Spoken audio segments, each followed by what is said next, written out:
Hi, many of you are following with a lot of interest Roxy's case. Roxy was thrown over the fence of one of our smaller clinics last weekend. When the vet arrived and saw the bag, he opened it, saw her, and so tiny and with such a massive tumor sticking out of her body, he asked for help. We went to pick her up and brought her to our main hospital. The problem is that we wanted to operate her right away, but it's not possible because she's so weak. If we operated her, she would have died on the spot. So instead, we set up to stabilize her and recover her blood levels.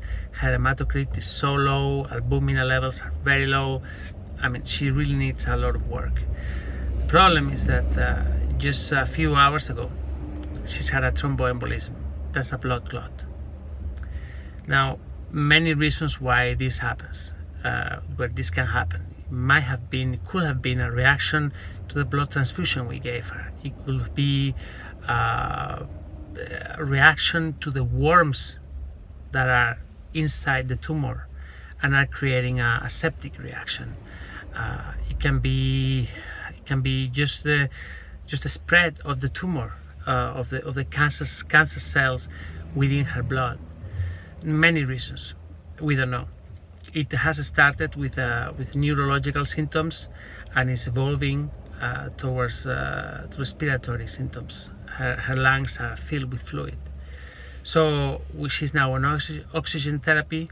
She seems to be responding very well, but I think we're gonna connect her to a respirator. We have a very sophisticated piece of equipment. I think it's the only one in the country. It's so expensive and so expensive to run.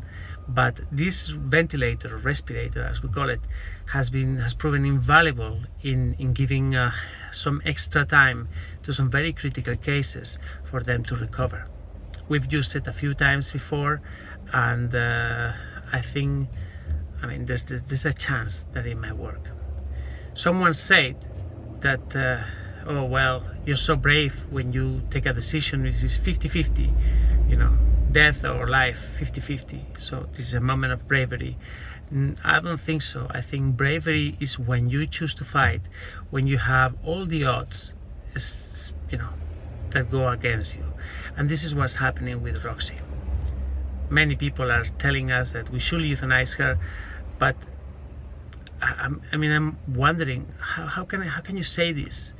Imagine that your son had a thromboembolism, or your daughter. Would you consider euthanizing her? No. And this is something for which there is a medical treatment, and you will do whatever it took to make her better. And this is what we're doing here with Roxy. We're giving her a fighting chance.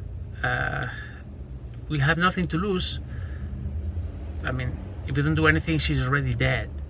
So we might as well give her the chance to fight and the chance to make it. Whether she makes it or not, we don't know.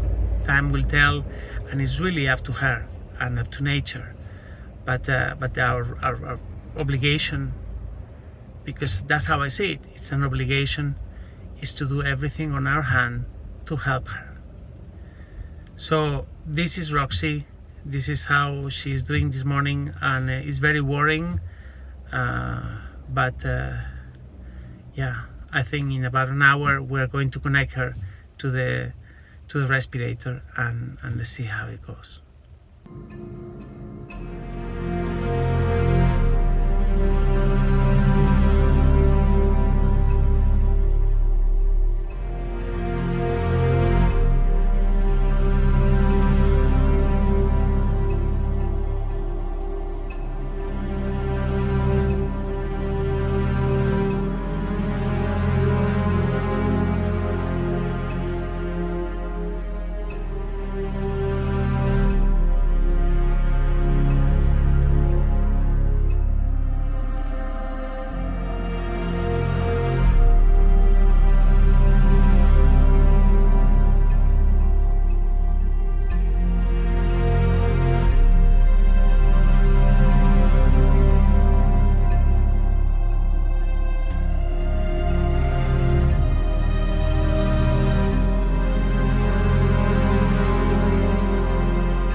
When we see a video like this, it's always very tempting to say, oh, you should put her to sleep, you should send her to the Rainbow Bridge, and she's suffering.